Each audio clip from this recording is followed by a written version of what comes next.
Boa noite a todas e a todos. Com muita alegria que eu começo mais um CESEI Recebe, o nosso aluno do 8º período aqui da CESEI, Alisson Roberto. É isso? Isso, exato. Então vamos agora falar sobre prisão antes da eleição. O que é que meu filho sabe sobre isso? O que é que você quer saber sobre isso? Me diz aí, para a gente ter uma noção. Boa noite, pessoal. Tudo bem? Primeiramente, eu gostaria de agradecer a oportunidade, o convite de estar aqui. E eu me chamo Alisson, atualmente estou no 8º período de Direito, e o que eu entendo sobre prisão antes da eleição é que os direitos políticos que estão dispostos no artigo 15 da Constituição Federal, né? A nossa norma suprema de todo ordenamento jurídico, ele veda a cassação aos direitos políticos, né? No tempo de política. E, assim, os presos preventivamente, que não estão presos com uma sentença condenatória transitada de julgado, eles têm direito de votar, né? Talvez não tenham direito de ser votados. Não vou saber dessa informação agora. Mas eles têm o direito de votar. É uma dúvida, né? É uma dúvida que ainda está aí presente. Não é assim? Isso, exato. Então vamos lá. Primeiro é uma alegria para mim estar com um aluno aqui da faculdade. Eu quero apresentar a todo mundo. Tem um amigo nosso no ramo do direito que ele conta uma história que é engraçada. É de Campina Grande para o mundo, porque a gente não sabe aonde vai chegar essa nossa conversa. Então, eu queria apresentar para o mundo jurídico esse aluno da CESEI. Muito obrigado. Viu? Primeiramente, vou dar uma dica. E aí, uma dica que serve para todo mundo. Quando a gente pensa nesse universo prisão, a gente tem que começar a isolar os momentos e também as causas da prisão. Porque prisão é algo que suscita muita dúvida. E uma segunda dica, quando a gente está falando aqui para um público grande, que a gente não sabe onde é que vai chegar. A gente sempre tenta trazer a informação da forma mais simples possível, certo? Por quê? Porque a intenção da gente é levar essa informação para quem não tem. Então, é algo que a gente do direito tem muita dificuldade. Talvez pela quantidade de coisa que a gente leia, né? Que a gente sabe que é... E o livro que a gente lê, que às vezes tem um português muito arcaico. Às vezes a gente não consegue, não é? Exato. A gente não consegue vencer isso quando vai falar. Então, a primeira coisa que a gente tem que ter em mente é o seguinte: nós temos direitos fundamentais. Então, a liberdade é algo que norteia, que traz como uma grande luz para todo mundo, em tempo de eleição e também em tempo quem não é da eleição. Então, essa é a primeira coisa que a gente vai falar.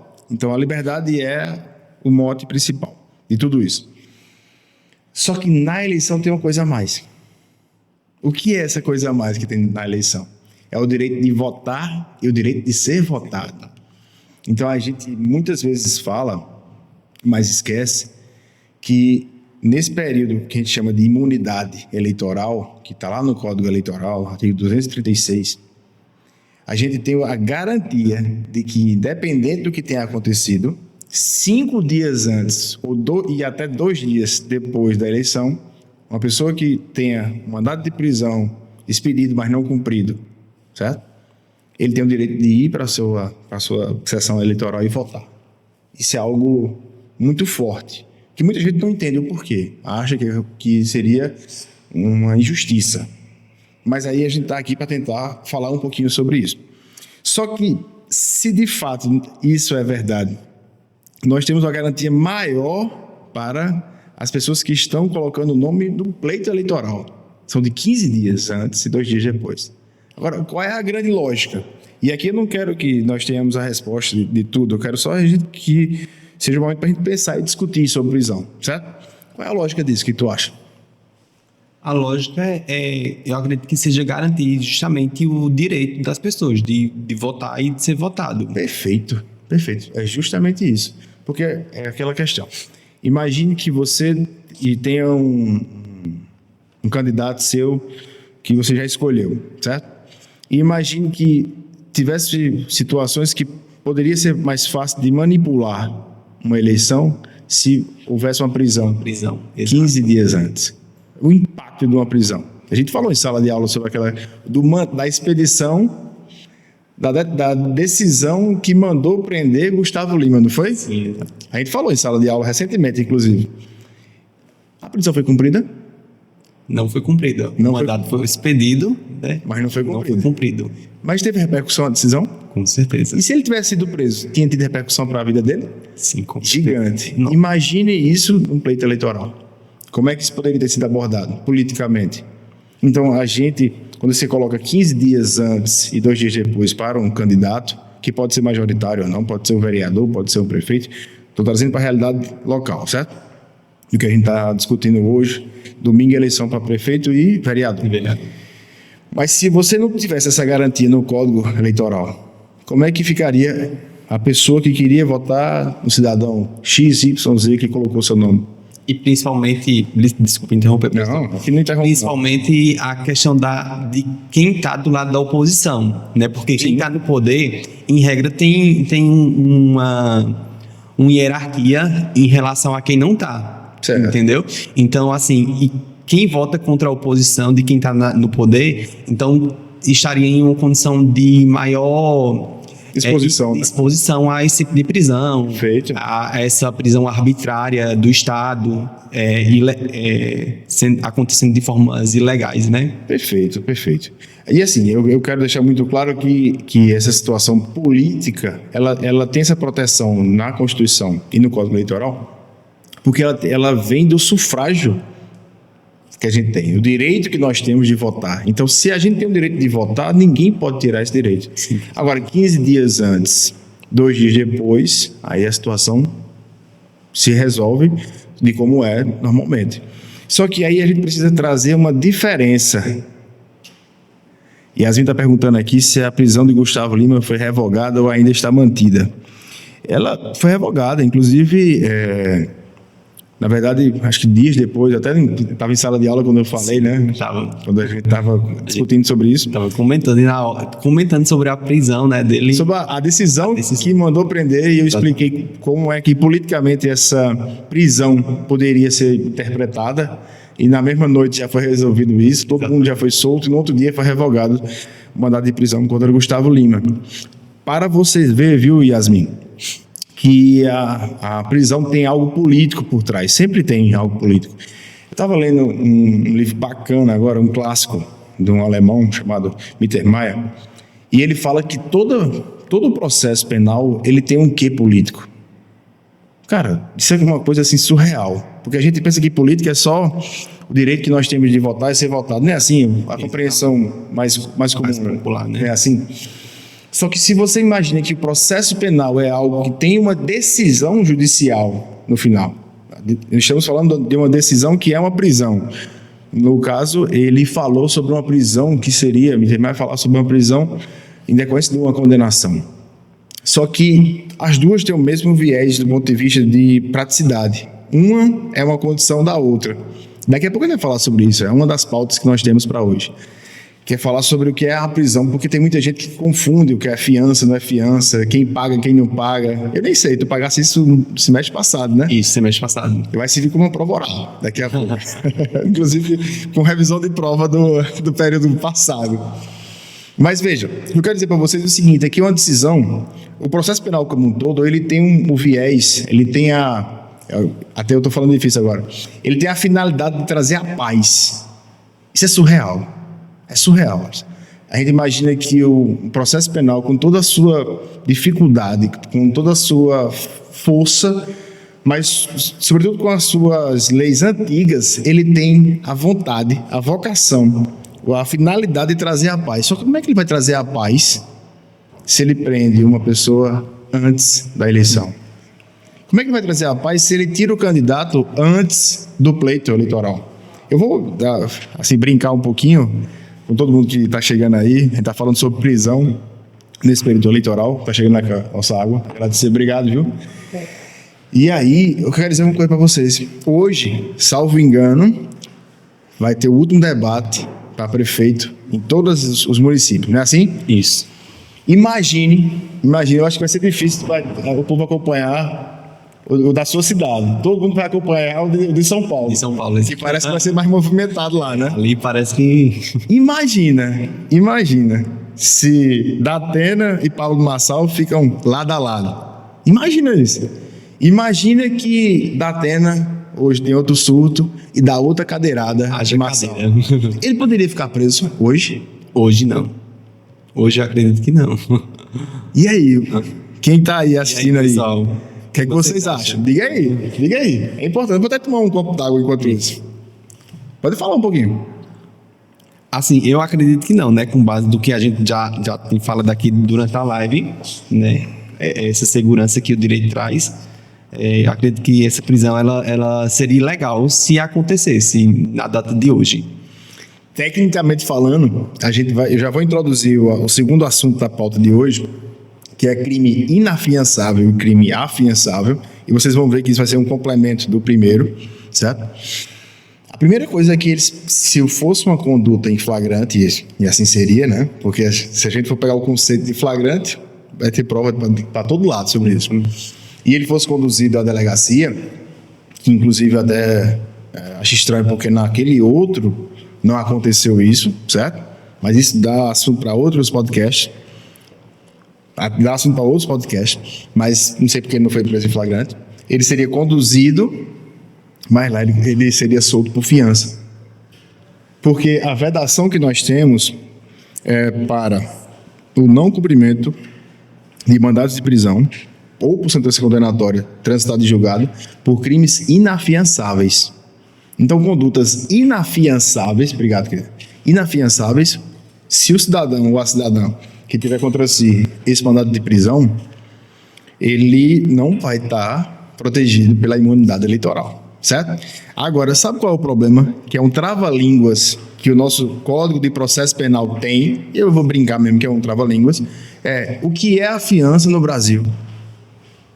Assim, tu pagou e eu quero a sua opinião sincera, simples, do que é a fiança no Brasil. Me diga, como é que a gente sabe? Eu estou dizendo a você que hoje, se Datena desse uma cadeirada em Marçal, ele seria conduzido em flagrante, mas sairia por fiança. Estou dizendo isso porque é a lei. Daqui a pouco eu vou explicar por quê. Mas eu quero saber de todo mundo se a gente consegue compreender o que é o Instituto da Fiança, onde a gente tem crime grave, que o cara sai sem pagar a fiança. A gente vê em filme, não é assim? Vê em filme, fiança arbitrada, 100 mil reais, 400 mil reais, 500 mil reais, não é assim? Isso, né? Só que lá em filme é em dólar. E por que aqui a gente, quanto mais grave for o crime, o cara sai sem pagar a fiança? Isso tem lógica para tu? É justamente o que eu estava falando, a questão da ilegalidade da prisão durante a audiência de custódia. Ali o juiz, ele durante a averiguação de como ocorreu essa prisão, o juiz ou ele vai relaxar ante a ilegalidade, a prisão, mas considerando que ele ainda pode prender preventivamente, ou existe a prisão provisória, né, que é a prisão preventiva e a prisão temporária. Certo. Enfim, mesmo a prisão ela sendo ilegal, ainda cabe esses dois institutos aí. Perfeito. Você visitou agora vários institutos bacanas. Audiência de custódia, a diferenciação entre a prisão. Eu acho bacana sobre isso. Eu estou falando de uma modalidade de liberdade provisória que é condicionada ao pagamento de fiança. Presta bem atenção. Nessa modalidade, a gente não olha a prisão preventiva. Não olha a prisão preventiva. Porque se estiver presente os requisitos da preventiva 312, 313, certo? Os pressupostos do 313, então pena superior a 4 anos, que trata sobre violência doméstica, certo? Sim. E tudo isso que se fala. E a questão dos requisitos 312, a gente nem pode falar de fiança. Porque o cara já vai ficar preso. Então o juiz, ele pegou uma situação dessa, ele... Meu irmão, eu não vou nem discutir isso porque tu vai ficar preso preventivamente. E diferente de em outros países, a prisão preventiva do Brasil não tem prazo. Talvez seja uma das maiores críticas que a gente pode trazer aqui na noite de hoje para isso. Porque a gente... Quanto tempo uma pessoa pode ficar presa preventivamente? Não existe um tempo, ela só é analisada a cada 90 dias, né? E depois? Depois Ad infinito, né? Ou seja, protelando. até o fim do mundo. Então, são por essas situações que a gente precisa voltar e analisar o seguinte: peraí, o cara tem direito. Todo mundo tem o direito de ser presumidamente o quê? Inocente. Inocente. Então vamos ficar no objeto que a gente está discutindo aqui. Se a galera quiser falar sobre outras coisas aqui na live, pode ficar à vontade, que a gente vai se adaptando ao texto.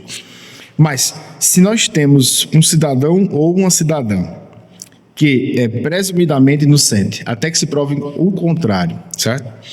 E ela tem o direito de votar e ser votada, como você colocou no início. Por que essa pessoa seria presa 5 dias antes da eleição? Se for, estou falando do eleitor, ou se for um candidato, 15 dias antes. Então, se ele tivesse alguma culpa e a sua prisão fosse algo que fosse necessário, tivesse ocorrido antes, não nesse período, porque esse período a gente protege para chegar no que seria esse sufrágio, esse direito universal de voto que nós temos, graças a Deus que nós temos hoje, sem distinção de ninguém, nem de homem, nem de mulher, nada. Então isso é uma conquista e a gente tem que salvaguardar isso, proteger isso com unhas e dentes, certo? Mas o que eu quero dizer aqui com relação à prisão e à fiança é que a fiança é um instituto que ele é mal interpretado no Brasil.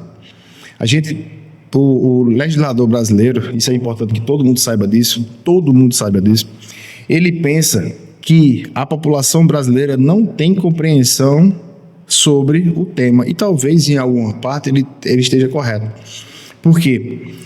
Quando a gente diz que uma pessoa foi solta com fiança, é como se isso doesse no coração de quem escuta. Imagine que, vou dar um exemplo agora para começar a falar sobre os crimes inafiançáveis. Imagine que uma pessoa praticou um crime horrendo, um homicídio que saiu no jornal, todo mundo falando sobre aquilo, certo? Aí você disse, ele saiu por fiança. Isso é bom ou é ruim? Um impacto de fato na sociedade, né? E se eu disser a verdade para você, para todo mundo, que ele vai ser solto sem fiança, sem pagar nada, sem pagar nada, com a tornozeleira eletrônica, com as condições, isso é melhor?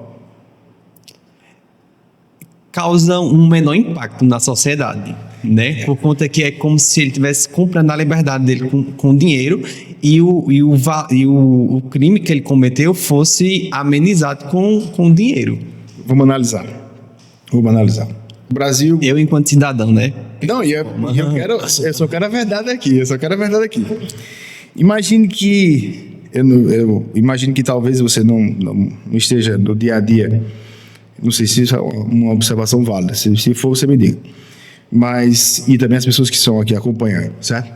Mas institutos como a ANPP, que é Acordo de Não Persecução Penal, Transação Penal, que a gente faz também, todos esses e vários outros, certo?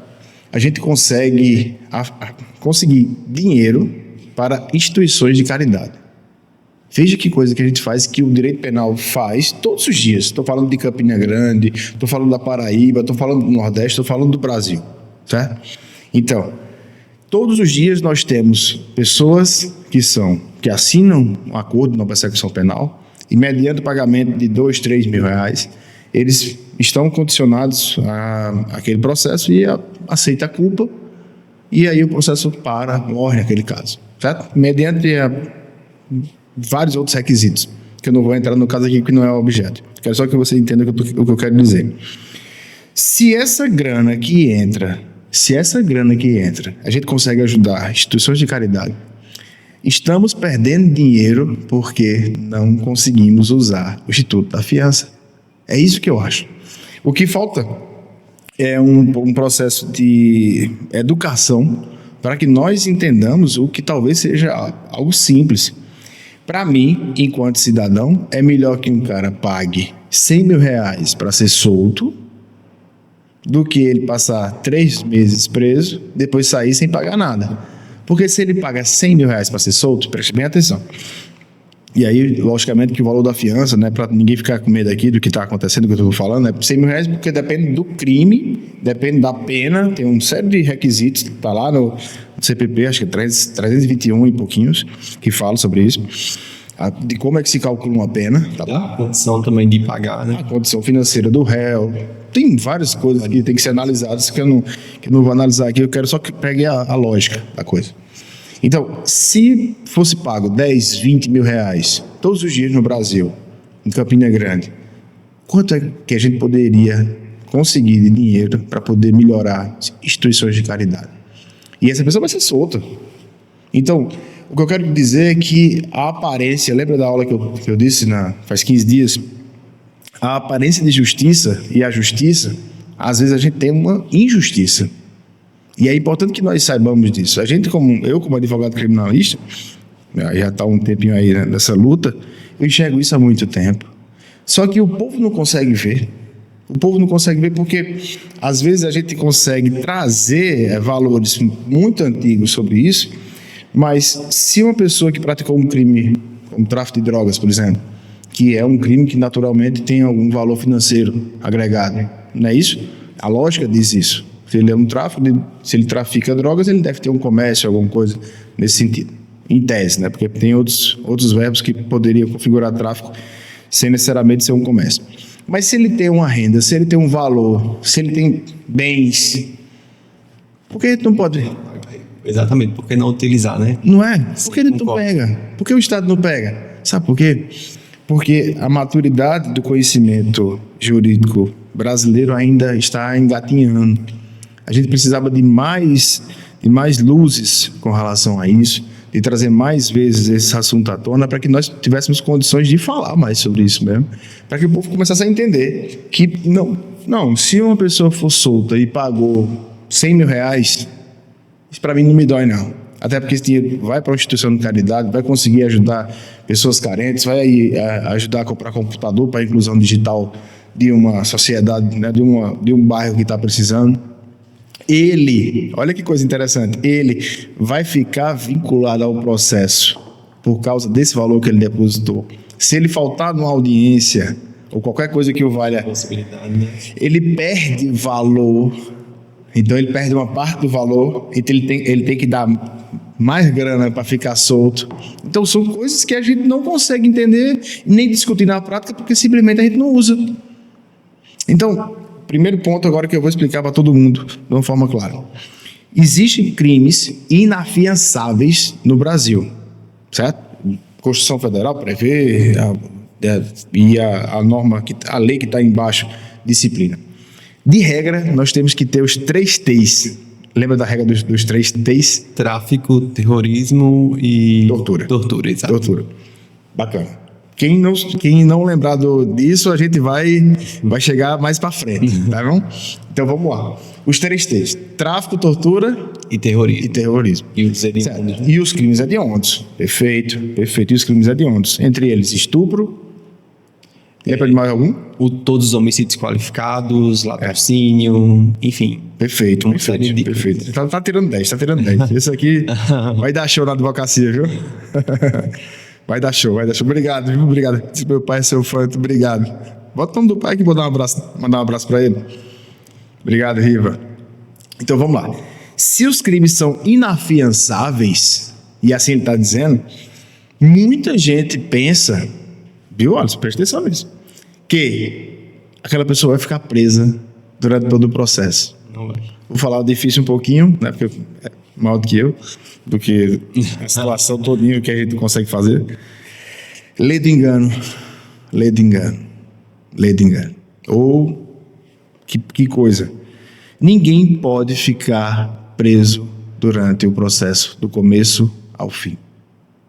Ninguém pode ficar preso. Ou sempre, como a gente imagina. Ou melhor dizendo, ou até assim complementando, só pelo fato da acusação. A gente tem uma Constituição Federal que garante que nós temos uma progressão de regime.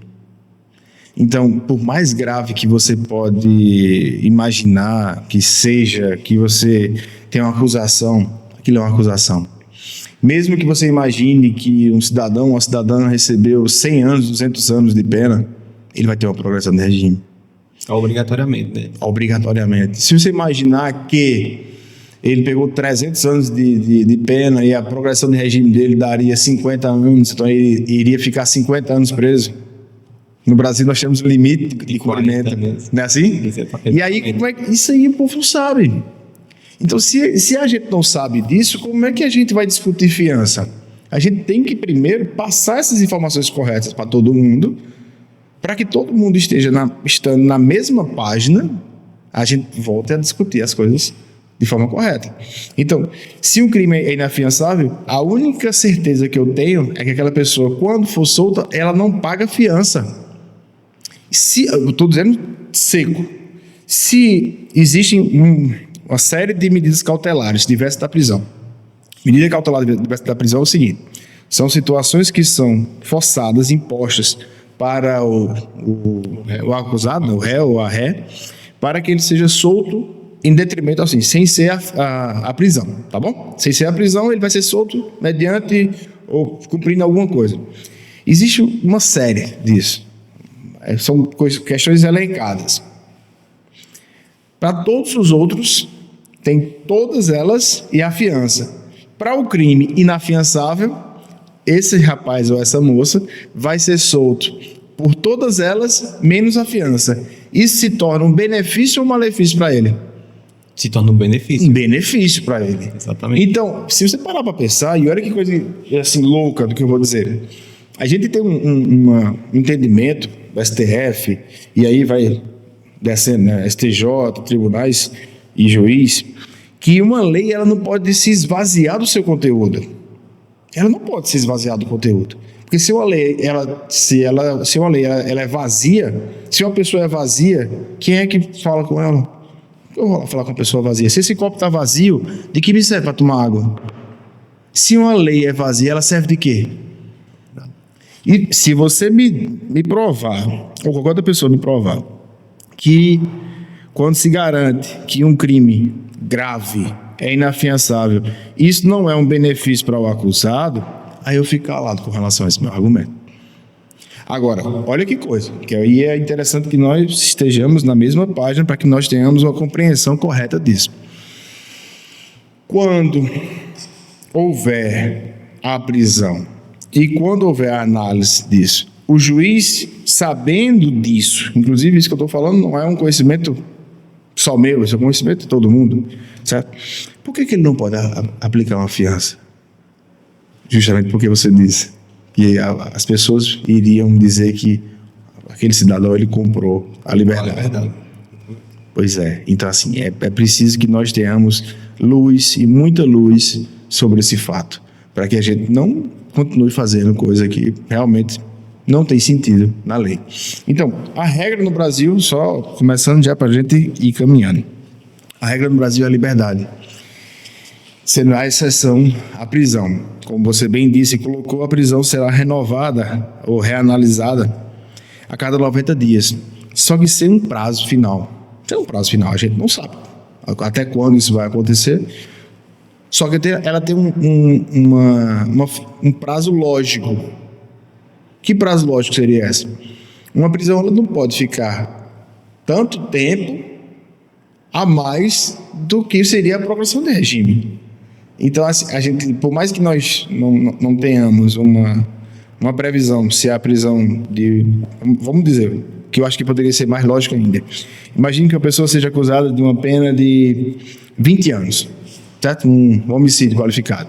Ele poderia ficar preso quanto tempo, perpetuamente? 3 anos, 4 anos. Você acha que tem gente que passa mais que 3 anos preso no Brasil? Com certeza. Não seria um limite lógico? A gente tem uma previsão, olha que coisa interessante, viu, Alisson? E todo mundo que está ouvindo a gente aí. A gente tem uma previsão de que crimes hediondos, como eles, têm uma preferência de julgamento. Se a gente tem uma preferência de julgamento para crime hediondo, uma situação que eu até critico, já disse em sala de aula, daqui a pouco eu posso até explicar se alguém tiver dúvida com relação a isso. E tiver uma situação de um réu preso, por que esperar 10 anos o cara preso para julgar? Isso não é um absurdo? Absurdo. Não é um absurdo? Com certeza. Mas se aquele cidadão estava preso 3, 4 anos e ele foi solto, por que não aplicar uma fiança? Não vai trazê-lo perto do processo? E vai trazer mais finalidade e benefício. Então a gente precisaria primeiro discutir, talvez esse momento agora, que a gente está falando agora de eleição de prefeito e vereador, não seja apropriado. Mas na próxima, sim. Eu não vejo ninguém falando sobre isso. Não vejo ninguém falando, ninguém trazendo luz para um tema que é tão importante. Sabe por quê? Porque ele é antipático.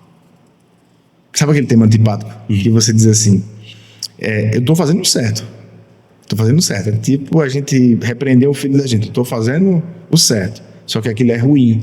É ruim de explicar, é ruim porque a pessoa não vai entender, é ruim porque eu vou perder capital político com aquilo. Mas a gente que tem condições de fazer mudanças, a gente tem que avançar naquilo que não é tão bom para fazer no certo mudar aquilo que está errado. É isso que eu acho e é isso que, como professor, eu tenho a missão de fazer e tento fazer isso todos os dias em sala de aula. Eu não me lembro exatamente qual é o terceiro ponto que a gente colocou lá para a live de hoje. A gente ia falar sobre prisão. A primeira prisão era a prisão da eleição, certo? Que para eleitor não pode ser cumprido 5 dias antes e até 2 dias depois de crimes políticos. Inafiançáveis, exato. Assim, afiançáveis. O inafiançável, ele pode ser cumprido. Então, se alguém foi condenado por tráfico de drogas, por alguma coisa parecida com tortura, ele pode ser, e se tiver sido condenado com trânsito julgado por esses crimes, ele pode ser, sim, preso, né? Ele não tem essa imunidade. E para os candidatos, tanto para vereador quanto a prefeito, 15 dias antes, certo? Bacana. Depois a gente ia falar sobre o que seria a fiança e o que seria a soltura sem fiança. Só que aí eu preciso dar um fecho para isso, e aí já agradecendo a atenção de todo mundo, e vou lhe ouvir mais uma vez, para que a gente fale sobre as hipóteses de liberdade no Brasil. Diz aí para mim, mais ou menos, para a gente ter uma noção. Existe a questão da liberdade provisória, né, que ela pode ser requerida pelo advogado, né, do réu, sim, enfim. E o indivíduo ele tem que cumprir alguns requisitos, né, de questão de bons antecedentes, não ser envolvido com organização criminosa, enfim. E existe também alguns requisitos, não vou lembrar o artigo do CPP agora, tá? Mas existe um tipo de pena que é aquela domiciliar, né? Prisão domiciliar. Quando o indivíduo está doente e que não possa se tratar dentro da prisão, né? Quando tem filho menor de 12 anos ou, se for mulher, filhos menores de 6 anos. Perfeito. Enfim, e vários outros requisitos lá que estão positivados no CPP. Vamos colocar de uma forma simples. E embora que você falou de uma forma simples, mas eu quero só que colocar de forma do começo até o fim. Existem crimes que o réu se livra solto. Isso é algo que a gente esquece de falar. Professor, o que é um crime que o réu se livra solto? É o crime que a pena máxima dele é tão pequena, mas tão pequena, tão irrisória, que se ele fosse preso, seria possível que ele ficasse mais tempo preso provisório do que cumprindo pena. Sem considerar a realidade, que é uma coisa que é verdade. Que se ele for preso no final, for condenado no final, com certeza ele não vai ser preso. Então a gente tem os crimes que o réu se livra solto. É assim que os mais antigos usam, que eu gosto de usar essa nomenclatura, certo? Depois a gente tem as condições da prisão. A primeira condição da prisão hoje no Brasil, então a gente está falando de regra, de liberdade como regra, é que a pessoa só pode ser presa se a pena for superior a 4 anos.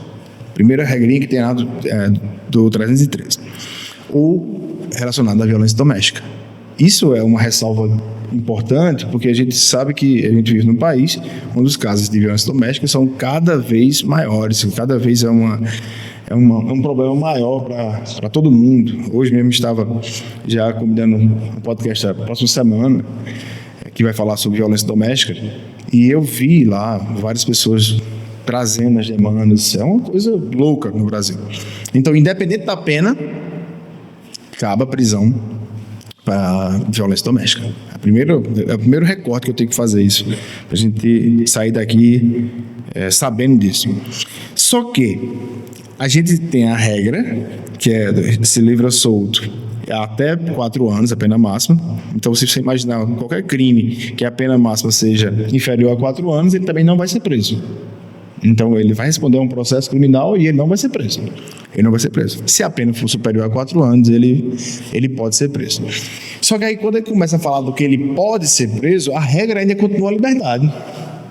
Se a regra continua a liberdade, a gente tem que saber em quais hipóteses aquela conduta daquele cidadão ou o cidadão em si, ele pratica aquele fato com uma força tão grande que ele coloca em risco aquele local onde ele mora. Porque a gente entende, a melhor recorte que tem da doutrina e da jurisprudência, diz que o fato em si, para mim, é irrelevante. A gente não vai trazer uma gravidade do fato. Por quê? Isso é uma questão que a gente esquece. Porque ainda é uma acusação. Se é só uma acusação, a gente pode ser acusado de um crime horrendo. Mas é uma acusação. E se é uma acusação, não é verdade ainda. É uma verdade absoluta, uma verdade, que eu posso dizer assim, formalmente falando, é uma acusação. Então, por mais grave que seja um fato, ele ainda é um fato, ele não foi provado. A gente até imagina que já tem indício de autoria, a materialidade delitiva está ali presente, pelo menos em tese, mas ainda vai ter a fase da defesa, correto? Então, o que a gente tem que entender? Se tudo isso ainda milita, ainda está a favor daquele réu ou daquela ré, como é que a gente vai prender alguém no Brasil? Pelo que eu estou falando aqui, não é para ninguém ficar preso. Exatamente. Mas a realidade é outra. A gente vê muita gente presa. Por quê? Porque existem os requisitos que a gente vai começar a falar um pouquinho agora. Primeira coisa que a gente tem que entender é que uma pessoa ela vai ser presa quando ela ofender a ordem pública. Lembra disso, da sala de aula? Sim. Se um dia alguém lhe perguntar, que eu não vou fazer essa maldade não, o que é ordem pública? Você chama todos os santos que você puder. Pode pedir a Deus ajuda. Mas me ajuda a definir o que é ordem pública, porque até hoje eu nunca vi um consenso sobre a definição sobre ordem pública. Mas em tese, e aí, já que meu ofício me obriga, eu vou tentar trazer pelo menos um argumento sobre isso. Em tese é aquilo que a ordem pública é aquilo que acalma ou acaba a paz naquele ambiente. Então, um crime, sobretudo os crimes que envolvem crianças, ele foi tomado conhecimento e aquela cidade, aquele bairro, ele acabou aquela paz. Só que, em tese, lembra que eu disse que o direito penal é para trazer a paz, é um pacificador? Em tese, isso é algo subjetivo. Então, se a gente traz a informação de que o crime é algo que rompeu a paz daquele local, quer dizer que daqui a 30 dias, 60 dias, pode ser que aquela paz tenha retornado. E assim se espera, né? Ninguém vai viver no passado, ninguém vai ficar preso nesse trauma. A não ser que a rede social, o Instagram, a influência que tenha tudo isso, né? Traga sempre aquela dor, fique lembrando aquela dor, ou que o crime realmente tenha imposto aquela dor e sofrimento. Agora aqui falando, veio na minha mente o caso lá da barbárie de Queimadas. Não é difícil de imaginar que aquele caso, até hoje, traz dor e sofrimento. Não só para a família, vítima, mas para todo mundo. E assim, até para a gente aqui. Viveu na sociedade, né? Inclusive, uma das meninas, ela era professora da escola, porque até 2 anos atrás eu estudava lá em Queimadas, morava lá. E... há 2 anos atrás eu morava, né? Mas o fato aconteceu em 2012 e até hoje se repercute, né? As pessoas, a sociedade se sente afetada com o ocorrido. Que bom que você trouxe um argumento até para corroborar o que eu estou dizendo. Mas isso é a ordem pública. Lembra da finalidade do direito penal? Trazer a paz social. Então, de certa forma, a prisão daquela pessoa pode trazer a paz. Só que a forma mais simples que a gente tem de aferir isso, de ver isso na prática, preste bem atenção, todo mundo aqui, é quando aquele cidadão ou aquela cidadã não sabe viver em sociedade. Concorda comigo que isso é algo subjetivo ainda? Como é que eu vou saber se uma pessoa não sabe viver em sociedade? Se ela é acusada de um crime? Mas tudo bem. Agora, se você é acusado, olha só as coisas caminhando para uma solução. Se você é acusado de um crime, eu acho que você realmente pesa a seu favor o benefício da dúvida. Se você é acusado de 2 crimes, pesa o benefício da dúvida. De 3, de 4, de 5. Está vendo que a coisa está começando a pesar? Então, se Se o Estado tem, melhor dizendo, um indício de que aquela pessoa, de forma reiterada, fica praticando aquelas condutas, então a gente tem uma necessidade de acautelar o meio social e deixar aquela pessoa presa. Então, como é que funciona isso?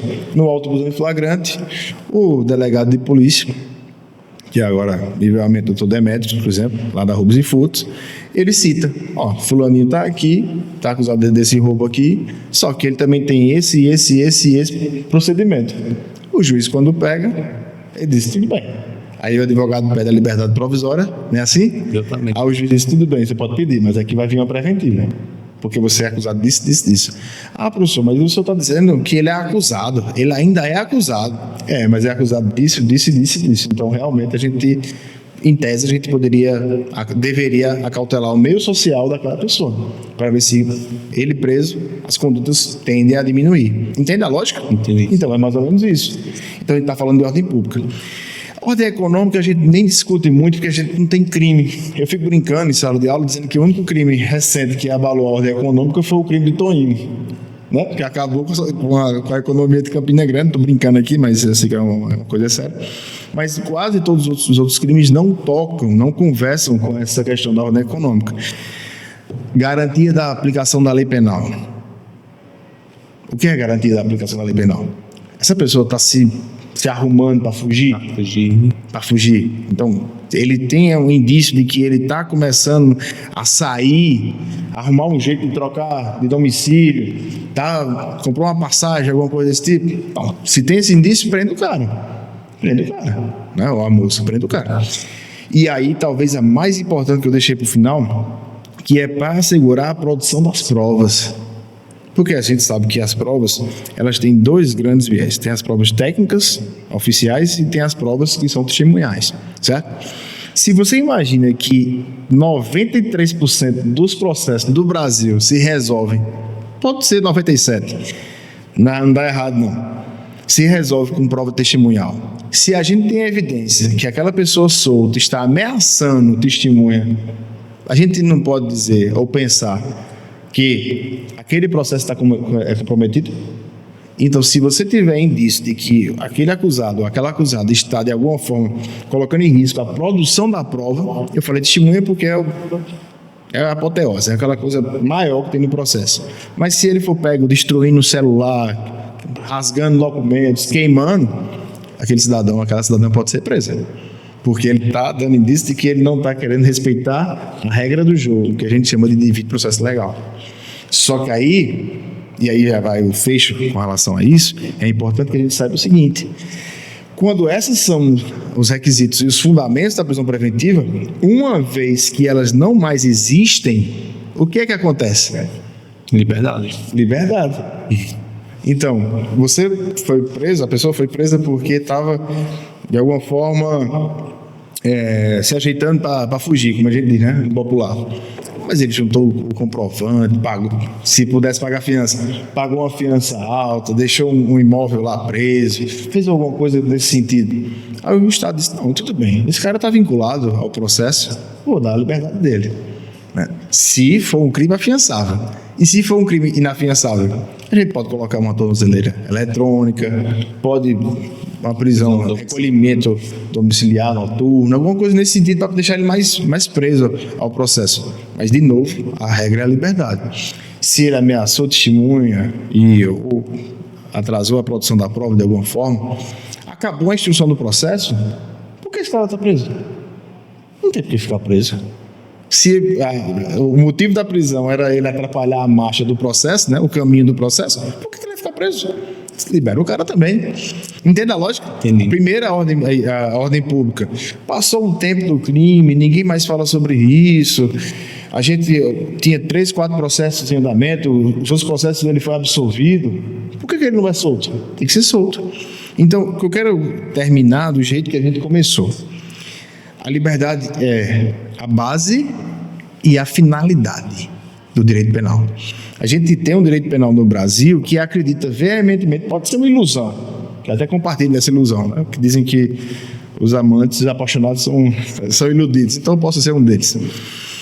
que nesse processo da gente trazer a paz social por meio do direito penal, a gente não pode aprisionar uma pessoa pro resto da vida. Porque se a gente aprisiona uma pessoa pro resto da vida e tira o direito dela de falar, a gente não tem como saber se aquele processo foi válido ou não foi válido. A gente está calando aquela pessoa, está matando aquela pessoa, está enterrando aquela pessoa viva. Do mesmo jeito, e aí já vou caminhando para o final, que é a questão eleitoral. Porque se a gente não garante que essa pessoa, com todas essas dificuldades que eu apresentei aqui junto com você, nessa, não sei se está 40 minutos de podcast, nem sei, desculpa aí se passou 45 minutos, que a gente já vai terminar. Se nesse meio a gente falou sobre isso, sobre a liberdade, sobre o caminho que o Estado tem entre a liberdade, essa forma de tirar a liberdade e obtenção novamente da liberdade. Se tudo isso é um caminho longo, por que a gente vai discutir se aquela prisão tem que ser cumprida antes ou não da eleição? A gente tem que dar o direito das pessoas votarem, porque a gente tem uma regra maior que diz assim: quem pode mais, pode menos. O povo que vota é o que elege o senador, que elege o deputado federal, que elege o presidente da República, certo? São as pessoas que fazem as leis. Então, o poder está no povo. Então, se a gente pensar que isso pode mudar de alguma forma, alguma vez na vida, vai vir pela força do povo. Por isso que essa imunidade eleitoral ela é tão válida.